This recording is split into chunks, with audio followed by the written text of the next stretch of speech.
So, 2020 is over. I was asked if I could do an end of the year video. I'm not entirely certain what I should do in this. Maybe like a recap of my content, my thoughts on my creations, what I did and what I thought of 2020. Maybe answer some questions you have. And then I thought about, you know what, the little Q&A thing is a nice idea. Almost a year ago I asked you guys if there are any questions you would like answered from me. And I never got around to doing the answer video. Because the pandemic hit and work got a lot more and I was just way too busy. And it was kind of, well, do a celebration video or do regular videos. And I guess you guys come for the regular videos, so yeah. I put my priorities there. I can't meet friends on weekends, I'm mostly staying home, so I guess I have time for making videos. But let's get around to the Q&A section. And I hope you don't mind that the entire video is a bit more off the cuff.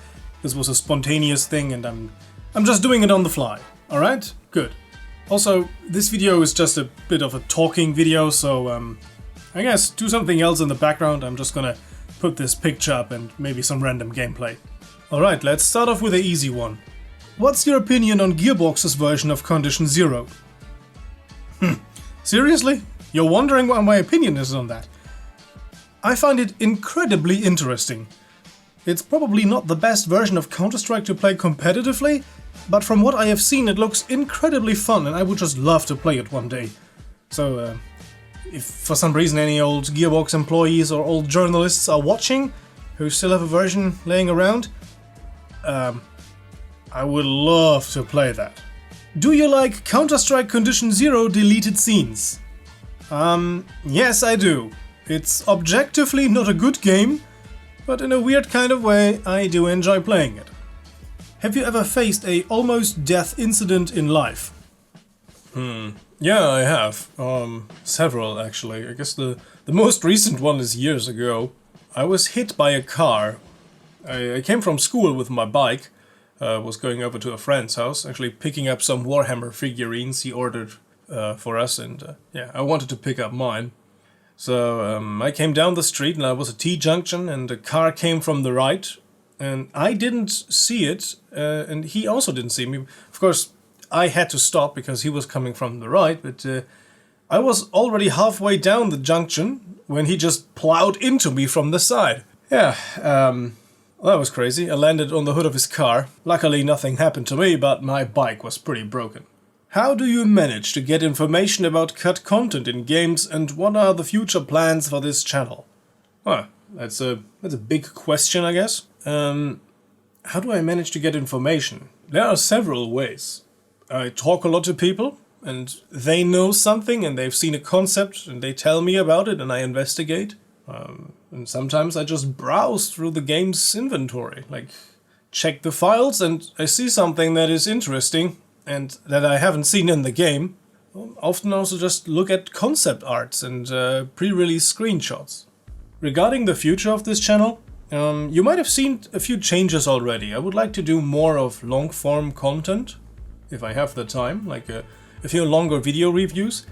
I know that these are not particularly popular at first. These are videos that usually do good over time, like my review of this War of Mine, which at first, like, I think 1,000 people saw, and over time more and more came. Yeah, I would like to do that more. Of course I want to continue my long-standing series, the cut content of Counter-Strike and so on, because that's fun to me. I would like to continue that, so don't worry. It's more content than switching content. You might have also noticed that there are so far 3 videos which were not done by me, or partially done by me, but you cannot hear me in them. A friend of mine who actually has been writing the whole history of Battlefield series, which to that point was I was just lending my voice to him. He got his own recording equipment by now and he wants to do a few more videos in the future. We had plans for him to do way more videos by now, but I guess he's been kept pretty busy by work and he's been working overtime. I think if he would calculate all his overtime, I guess he could stay home for 2 months. But unfortunately that's not possible in the field of work he's in. So just so you know, we're not full-time YouTubers. I'm not, and my friend who assists me with this channel, he's also not. We both work full-time. Because even with the Patreon contributions and the ad income from YouTube, I couldn't pay even half that I pay for this flat, so yeah, I can't live off YouTube. What made you pursue the content you currently do? That's an interesting question. Just the interest in it? I noticed that really no one is doing in-depth things about cut content. VNN did a video on unused content of Half-Life and unused content of Counter-Strike, but not that specific, not constantly. So I thought, you know what, I'll have a look at it. My most popular video, The History of Counter-Strike, which was one of my first English language videos, so there are a lot of misspellings and mispronunciations in there. Engine, yeah, I messed that word up massively.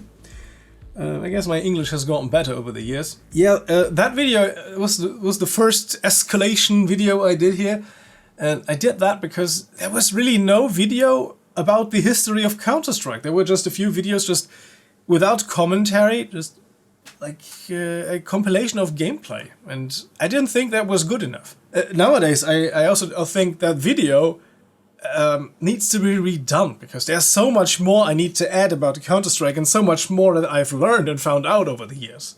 So I wanted to redo that, I have plans for redoing that, but unfortunately time is such a... yeah, I have little time, and that video, if I did it in all the detail that I would like to, I guess that would be half an hour, 40 minutes video just about Counter-Strike. How do you get the CZ unreleased maps? Okay, how do I get unreleased Counter-Strike Condition 0 maps? A lot of them have leaked in various states, so some are playable, some are not. And how do I get them? Well, I decompile the maps and then start reworking them. As of late, I've been doing that with a subscriber of mine. We've been taking a look at the map Desert Bunker, and we've been bouncing the map back and forth between us, so I do a little work on it, save it, send him the file, he does some work, and it goes back and forth. So that's been a pretty cool way to do it. It's faster for me, and we get stuff done, and yeah, that's nice. I would like to do this more often with several more maps. Once people don't play CS anymore, would you move on to another game or just stop the entire channel? Silly question. I don't regard myself as a Counter-Strike YouTuber. Some people call me that, but I'm really not. I once jokingly called myself the Counter-Strike historian after some viewer of mine called me that. But I don't see myself as a Counter-Strike channel. I do a lot of more videos. Just have a look at my other stuff. I guess there's a lot out there. I mean, I do love Counter-Strike, but I don't love it exclusively, so I would have no problem moving on to other games. There's a lot of games I like. You might have noticed that I also like strategy games, but unfortunately they are not so popular, so I don't talk about them a lot.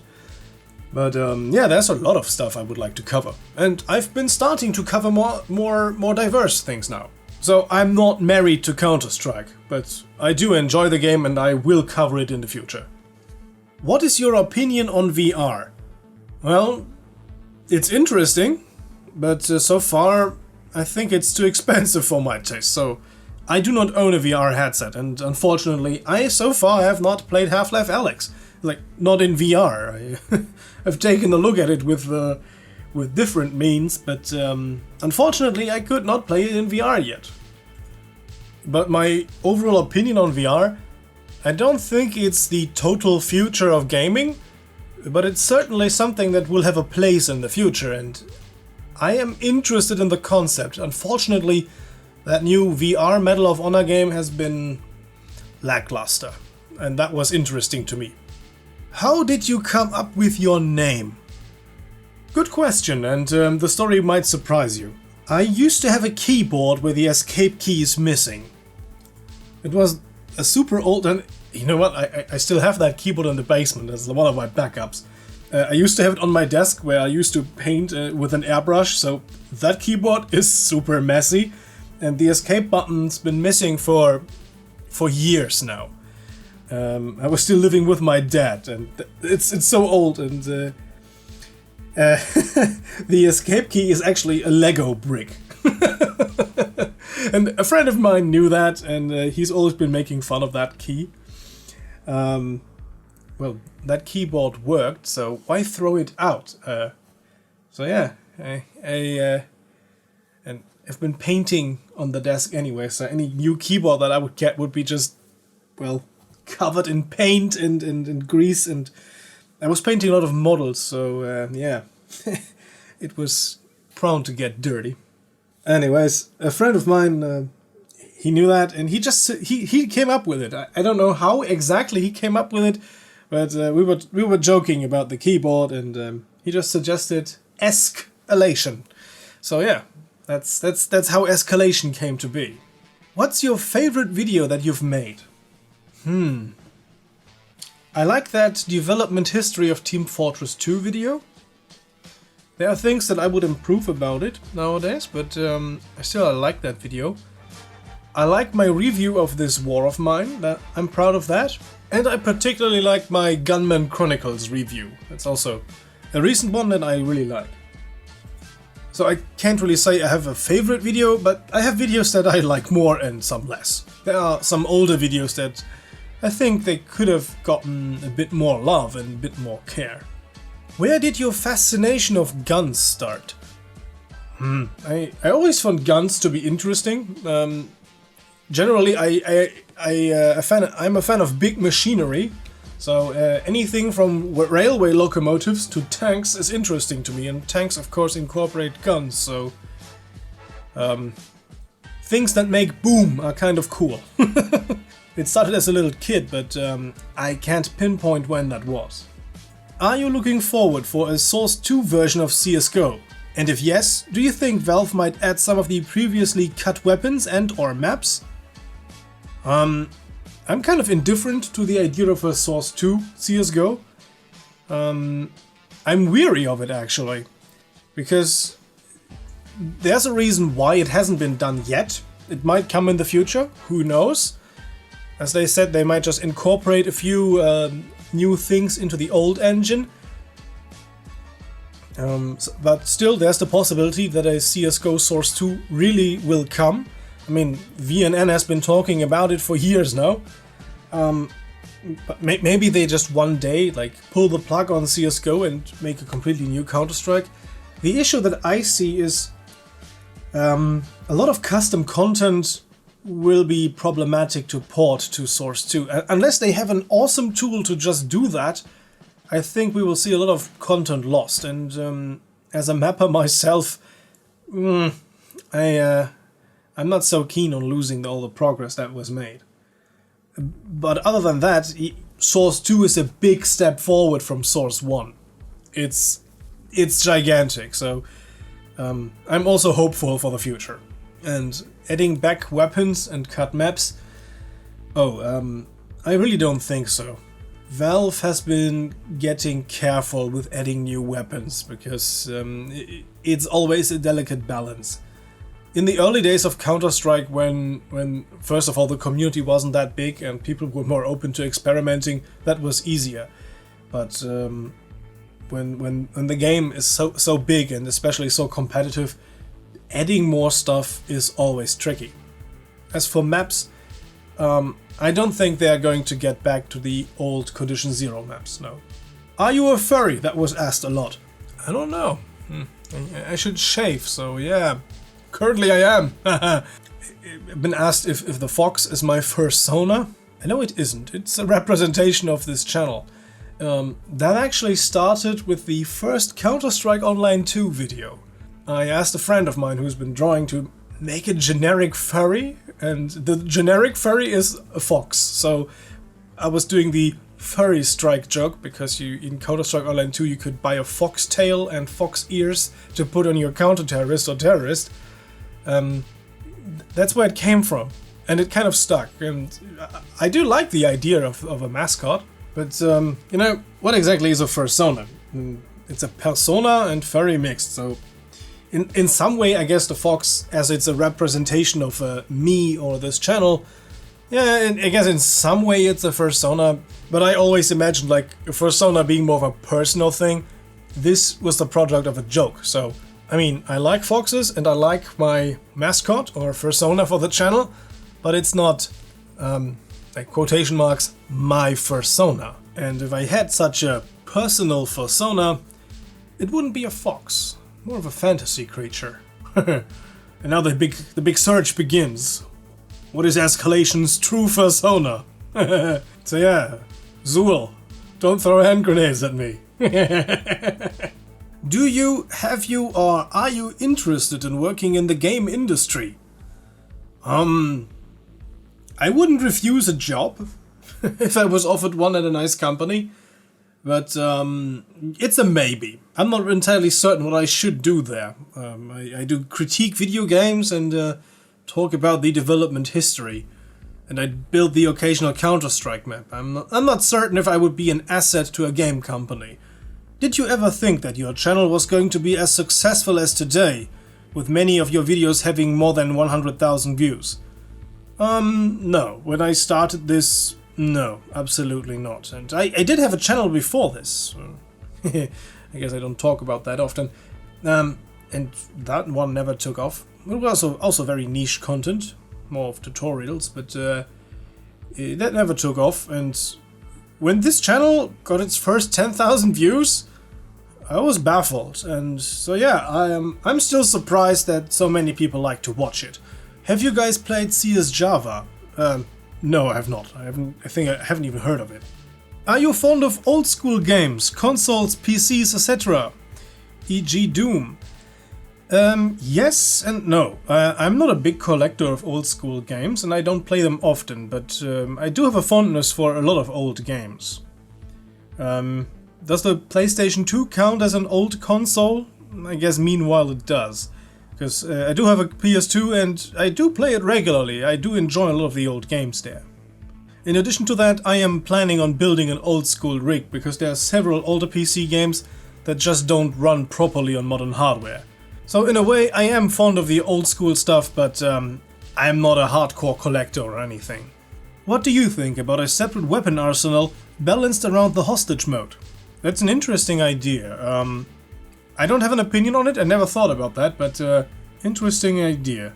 How much time does it take to make a video? Oh, that's a question that's hard to answer. I mean, there are videos that are pretty long, and generally it's, if the video requires a script, it usually takes longer. This video is already pretty long, so I'm going to end it soon, but this was not that long to make, because I didn't write a script and it doesn't require a lot of research.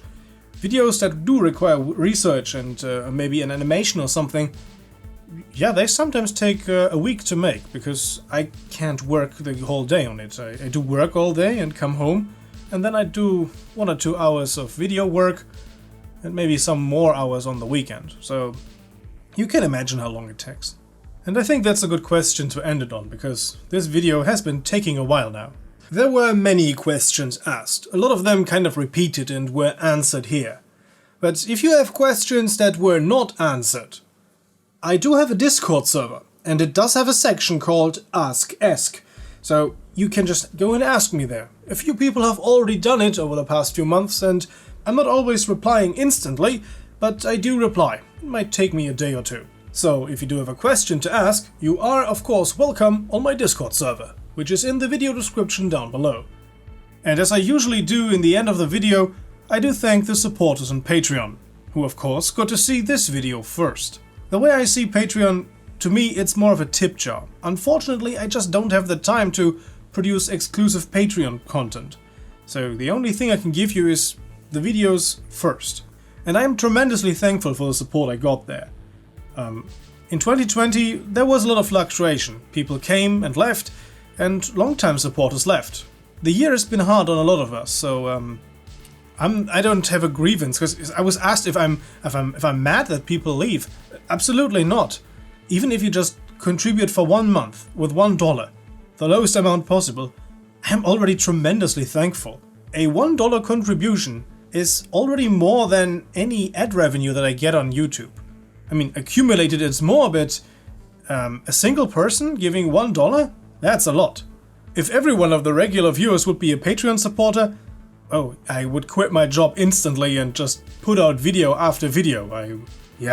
I would do this non-stop. But that's a dream. I guess not everyone can afford it and not everyone is willing. So to the supporters that I do have, thank you very much. I'm really thankful that you stuck by me in this year, and also to the ones that left, a big thank you. You guys are always welcome. I was told, like, oh, now I quit my contribution to you. I'm kind of ashamed to come around on your Discord server. No nonsense. Dude, you're always welcome. Seriously. So, from the bottom of my heart, thank you very much. And to everyone else, also a big thank you for watching my content. I'm glad you guys enjoy it. So, I guess it's goodbye for now. Stay safe, stay healthy, and hopefully see you guys next time. Until then, have a nice day, and as always, goodbye and guten Tag.